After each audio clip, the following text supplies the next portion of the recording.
The reason the Quran is called Quran, does anyone know? It's Quran because it is min yuqra, meaning it is to be read. وَذِكْرٌ مُبِينٌ, that's now an addition. Dhikr is a remembrance, right? Mubin, clear. I'm translating. Question for everybody. Is the Quran really a reminder for you and me? Is it really? So those of you who have temper, you have a temper.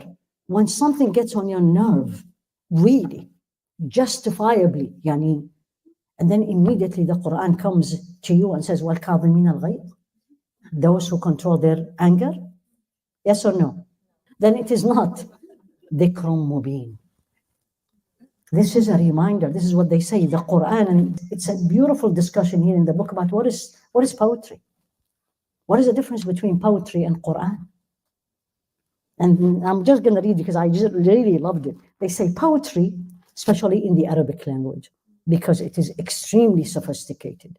I mean, unless you really know Arabic well, you will not even enjoy because you don't know what they are saying, honestly. And they say it is basically kalamun Arabi, words in Arabic. The most important thing in it is what? It rhymes. Has to rhyme, not the rhymes you hear. It rhymes in words. Ya Allah. Some of the really eloquent poets, they put the same word because the word has so many meanings, and every part of the poem end up with the same word, but it has different meanings. Imagine, I mean, it's something beyond. That's why Allah keeps saying it is not poetry, because poetry by itself is very sophisticated. But the beauty of it, that's what I want you to know. When you read poetry, especially when you enjoy it, it's usually exaggeration. Have you read anything about love? Right? Poetry about love? I'm crazy, right? People, like Majnoon Layla is a very common, right? Which is, or Antara, these are very common men, very well-known men who were crazy about women. And they wrote poetry about, I mean, crazy. If you read, I mean, you say this, they call him Majnoon Layla. They call him the crazy of Layla. Because he looks at the wall and says, this wall, if I remember that, this wall where she walked one day, I'm not going to move from this wall, that level. It's legendary, right?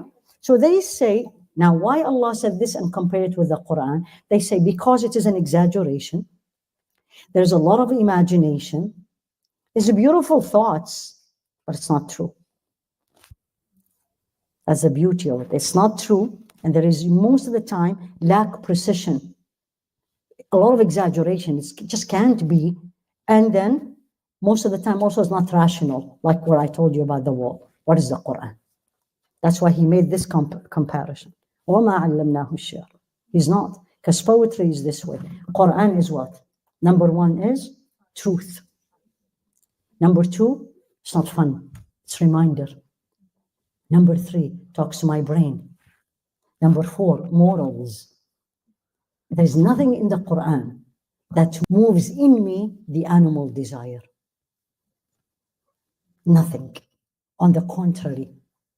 It doesn't deny it, but it controls it. Helps me, what?